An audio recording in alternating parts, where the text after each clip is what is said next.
Alyssa Farah, thank you so much for agreeing to come on the show, and I appreciate you doing so. I really do. I want to talk about you and your time with Donald Trump in a moment, but let's start with the Republican Party. You very admirably opposed your party's attempt to overturn the election. You quit the White House when you weren't allowed to acknowledge Trump's loss. You called out the big lie. And yet today, 7 months on from the election, with the removal of Liz Cheney, the top 4 leadership positions in the House are held by people who voted to overturn the election. Kevin McCarthy, Steve Scalise, Gary Palmer, Elise Stefanik, of course. What has happened to your party? Your party's got more extreme, not less, since January the 6th. Well, Maddie, thank you for having me. Listen, the GOP is careening down what I would say is both a strategically unwise path, but also a morally reprehensible one, just to be completely candid with you. Liz Cheney did the right thing. It's actually, we shouldn't be commending people for simply telling the facts. Like, facts matter. We need to tell the truth. She did the right thing, but that shouldn't be brave or heroic. That should just be what our leaders do. But unfortunately, here's the problem that the GOP is facing. This isn't going away. Voters have not forgotten about January 6th. The Republican Party has a numbers problem. We need addition, not subtraction, to be able to win back the principles that we actually care about. But right now, there's this decision that we care more about loyalty to the former president, care more about trying to gloss over what happened with the election and then January 6th. And, you know, my unsolicited advice to my fellow Republicans would be the truth tends to come to the top. It's better to address it now, to come to grips with what went wrong and accept it, because we're going to be dealing with this going into midterms. We're going to be dealing with it going into 2024. Yes, indeed. And you admirably and bluntly...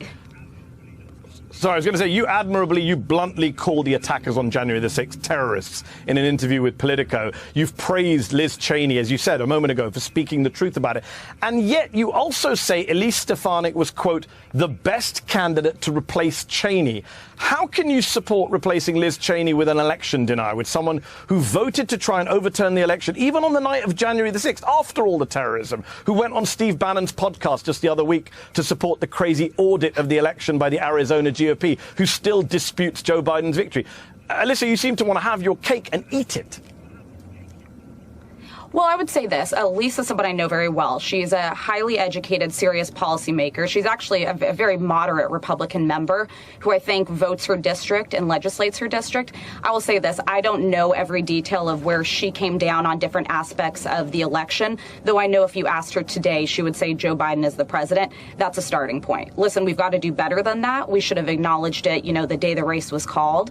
But she's somebody I have confidence in to make good, sound policy for the American public.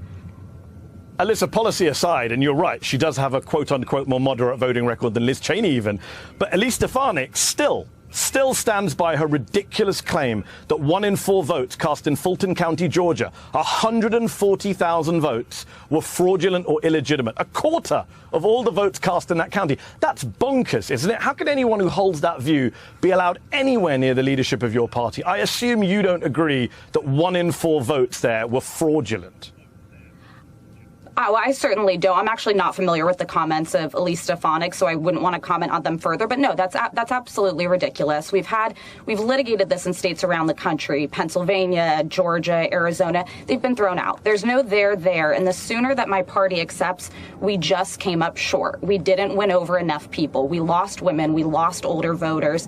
We need to start winning them back on what we're actually for, what we actually believe in. Yes. And what I'm fearing is that people who actually have policy positions that they want to share, Liz Cheney, are getting pushed aside in the party for people who it's just pure adherence to supporting one man, which, by the way, is not a conservative belief. The idea of just complete loyalty to one person over virtues is just fundamentally unconservative. But here we are. Well, so let's talk about that one person. You have, in past interviews, very admirably, I'll say again, admitted that Donald Trump lied to his supporters about the election. And as I mentioned, you also very bluntly, very rightly called those Trump supporters who attacked the Capitol terrorists. So would you accept the logic of your own argument that your former boss, former president of the United States, Donald Trump, is an inciter of terrorism? I think that I've spoken about it before. He played a role in inciting the violence on the Capitol. I went on CNN shortly after, and I said, in terms of the second impeachment, he shouldn't relitigate that day because the facts are not on his side. There was a constitutional question in terms of impeaching somebody who's no longer in office, but it's very clear. The words are there. We know what he said, and we know how, more importantly, we know how the people who stormed the Capitol interpreted it. Many of them are on the record now and have said this is what we thought the president wanted us to do. And it's tragic. Part of why I'm on your program, by the way, is because I care about conveying this to people who maybe aren't Republican voters, to know there is going to be a moment in this party where it's not all Donald Trump all the time. Our politics are cyclical, but I hope that my party comes around to the actual principles of what we stand for. There was a time where I was proud to work for Donald Trump. We created an economically inclusive economy, lowest unemployment for women, for African Americans, for Hispanics.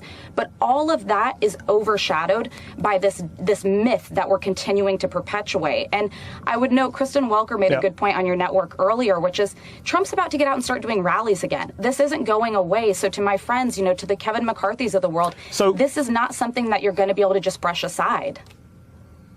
So you say you're proud about having worked in the White House. A lot of people would say there was much to be ashamed of well before January the 6th.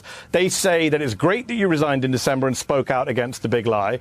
But a lot of your critics, and I wonder what you say to your critics who say it was too little too late, who ask, why didn't you resign earlier, Alyssa? Why didn't you quit when he outrageously told 4 non-white women in Congress to go back to where they came from? Why didn't you quit when he lied about COVID being like the flu or talked about putting disinfectant into people's arms? Why didn't you quit when he was separating children from their parents at the border?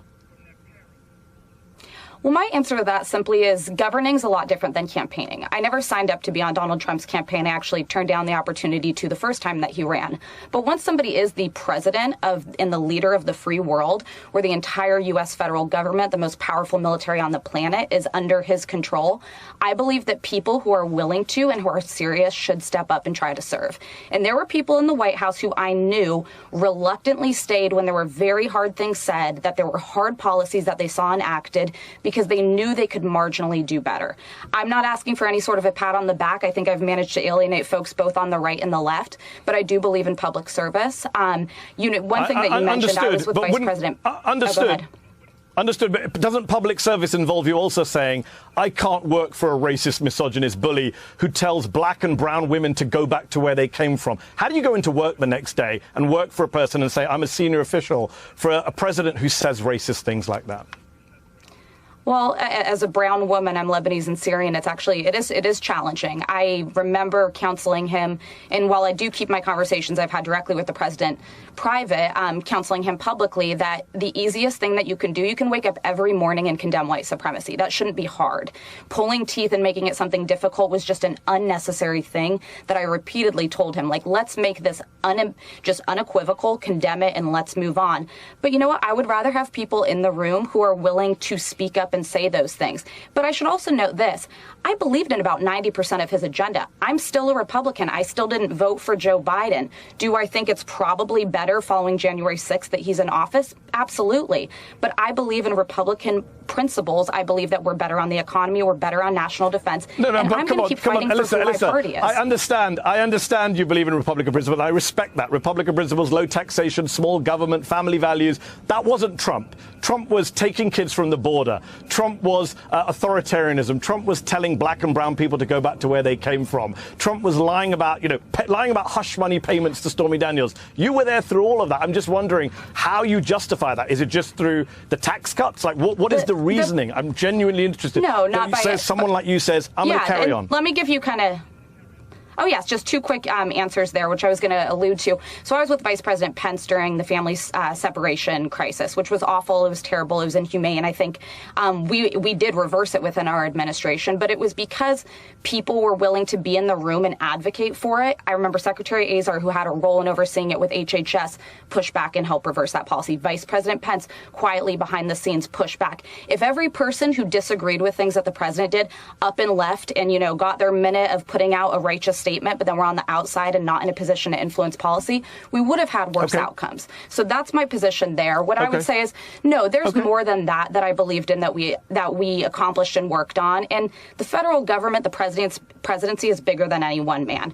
As an Arab American, it was truly a great moment to be in the Oval Office during the signing of the Abraham Accords. There are things that we have to be proud of, but we also need to reject the untruths, and we need to live based on facts and just move on from this moment in our history. We do. We're out of time, but I have to ask on that very moment. And you said, one question people would say is, why did you help try and re-elect him? Now you're speaking out against him. Great. If Donald Trump runs again in 2024, as looks likely, will you as a Republican oppose his candidacy, or will you, like Nikki Haley or Mitch McConnell, say, yeah, he did bad things on January 6th, but if he's the candidate, I'll support him? Will you say tonight, I will oppose Donald Trump if he's the Republican candidate in 2024? Yes, I will not be supporting Donald Trump in 2024. Alyssa Farah, appreciate you coming on the show tonight. I'm glad it's easy for you. It isn't for some in your party. I appreciate you coming on the show tonight. Thank you.